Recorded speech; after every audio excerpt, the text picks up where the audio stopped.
So I've been using the Surface Laptop 7 with the Snapdragon X Elite chip for a couple weeks now, and I cannot put this thing down despite being a Mac user for the past 15 years or so. I actually saw this laptop over at Best Buy, and then I played around with it for a little bit, and I was like, okay, I'm kind of impressed. In fact, I was so impressed, I got in contact with Microsoft, and I'm like, hey, can I pretty please review this laptop? They were like, yeah, here you go. But I have to be completely transparent. Microsoft never told me what to say about this laptop. They never even told me that I had to make a video. It could have been a text review. So they have no idea I'm making this video. They have no idea what I'm about to say. And this video did not need to get pre-approved. So my thoughts are 100% my own thoughts. So let's go ahead and talk about the build quality, and I'm just gonna go ahead and say it. It's fantastic. The laptop is nice and clean with no annoying stickers on the palm rest, and the sturdiness is also fantastic. There's basically no flex in the chassis. While it's true that some other laptops may use aluminum, it seems like the aluminum that Microsoft is using for the Surface Laptop 7th edition is higher quality, because not even the screen flexes whenever the laptop is closed, which is not something you can say about some other laptops out there. The hinge itself is also very sturdy, and it doesn't wobble a whole lot, even while you're using the touchscreen. And to my surprise, I don't know if you guys notice this, but there are no ventilation holes on the bottom or the sides of the laptop. In fact, the only ventilation you really get is just right there on the bottom, and then once you open up the laptop, it actually goes to the actual hinge itself. So that's really the only ventilation you get, and it seems to be doing quite a good job, because this laptop doesn't really get hot. I mean, sure, it gets warm, just as with most electronics nowadays, but it doesn't get hot. And this also means that, you can use this laptop on the bed, on the couch, on your carpet if you want, and you're not going to have to worry about, kind of suffocating this laptop by covering up those ventilation holes that many other laptops do have on the bottom. The Surface Laptop 7 does include 2 USB 4 ports and 1 USB 8 port, as well as a headphone jack, and on the other side we do have a dedicated magnetic charging port. And yes, if you're wondering, you can charge the laptop with USB-C, so if you're going on a weekend trip, you don't want to carry around the dedicated charger with you, you don't have to.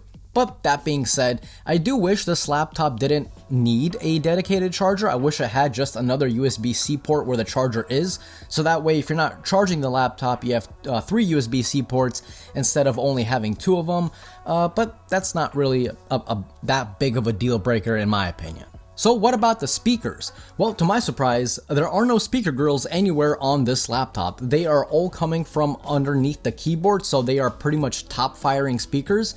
And they sound so much better than the Galaxy Book 4 Edge or the Lenovo Yoga Slim X7. Boy, that's a mouthful. This computer sounds so much better than those two. In fact, the Galaxy Book 4 Edge, the speakers on there were so bad, that is actually what contributed to me returning that computer.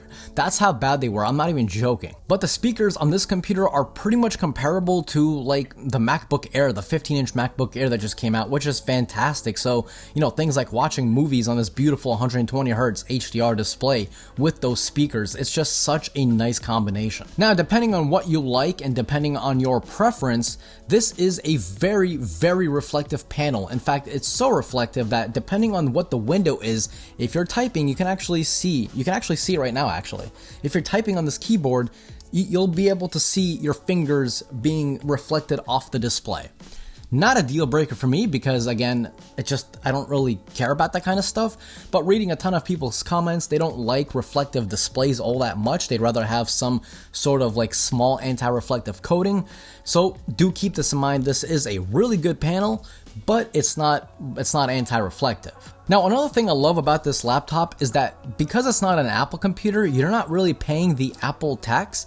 So in other words, I can upgrade the SSD myself. So right now this is the 512 gigabyte model. I'll most likely end up upgrading it to 2 terabytes later on down the road.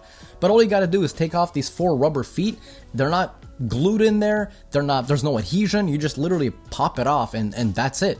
You unscrew the laptop, and then you can buy a 2 terabyte M.2 M.2 2230 Gen 4 SSD, the 2 terabytes, for $130. And that's it. Meanwhile, upgrading a MacBook Pro from 1 terabyte to 2 terabytes is $600. Okay, $130 compared to $600. You decide. Another thing I love about this laptop is the trackpad. This is hands down the best trackpad on any Windows laptop. It is so responsive with like no lag, no delay. It feels seriously identical to the MacBook Pro. I actually prefer the trackpad on this computer over the MacBook Pro because the vibrations are nice and punchy, like they're stronger without having that feeling of empty. They're very like punchy. It just feels so satisfying. And if you're comparing it to a computer that does not have a haptic trackpad, oh boy, it is miles better. Now, as a MacBook user, I also really love Windows Hello. It's been so fantastic. It's so incredibly fast. You just sit down, you open up the lid, or you wake the computer by pressing any of the keys. It reads your face and it logs you in. This is so good. The funny part is there's no notch. Like with MacBooks, you have a notch, and when I first saw the rumors of this notch, I was like, okay, well, yeah, it's gonna have Face ID. It doesn't. Now, the keyboard experience has also been fantastic, and what I like is that the keys aren't loud, so you're not gonna be annoying people on an airplane or at a coffee shop, but just because they're not loud does not mean they're not tactile. Like you still get that nice tactile feeling. They're not like mushy, you know, like some keyboards are very like mushy. You don't exactly know when you've actually hit that key, and some of them require you to really kind of forcefully go down on it. This one is not mushy, it's tactile, but it's not loud, so it's kind of like a best of both worlds. I must have put over 20 hours of typing on this computer, and I do like it more than the MacBook Pro that I'm using because the key travel is greater, so again, you do get that nice tactile feeling without being obnoxious about it. Now, you must know if you don't know already, but this laptop, along with any Copilot PC, is not a gaming laptop. Not only are some apps and games just not supported for Windows ARM, but these laptops are just simply not gaming machines. However, of course, if you have Xbox Game Pass, you can stream games off of the Xbox app, so at least you do get that option, and depending on your internet connection, the results are pretty darn good. Now, are you going to be competitive while cloud gaming? Probably not, but for your occasional kind of lay back and chill, grab an Xbox controller, you know, connect it via Bluetooth and just kick back and relax, it's completely fine for 99% of people out there. Now, in terms of battery life, it's been super solid. Of course, the Snapdragon chip, it's very efficient.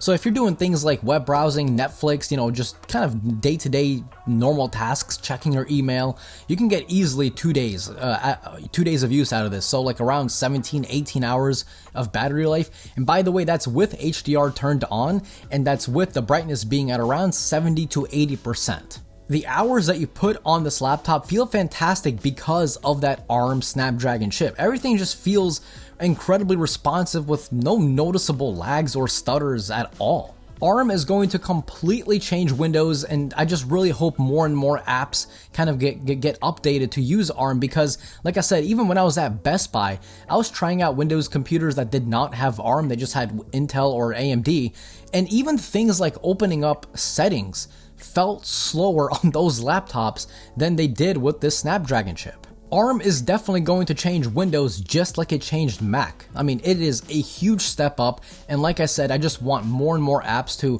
kind of get the ball rolling and get those updates pushed out ASAP. Now, I'll be honest, as a new Windows user, I haven't really pushed this laptop to its limits because right now I don't know how to do that, but I did download DaVinci Resolve, and right now I'll be editing this video on my MacBook just as I have been for 7 years of my YouTube career, but I really want to try kind of learning DaVinci Resolve and kind of moving over my editing process over to that because, you know, I like learning new things and I don't want to be tied down to one OS or one computer to do my editing with. I like tech, I like new things, and I really want to push this computer to its limits and see what it can do with DaVinci Resolve. So if you guys want to follow me throughout my journey, definitely hit that subscribe button if you haven't already. And if you guys did enjoy today's video, definitely click that like button. And okay, so obviously, I'm a new Windows user. I want you guys to give me tips and tricks down below in the comments. I'm going to try them all out because, again, I like learning new things. And as always, this was Mark from Mark's Tech. Adios.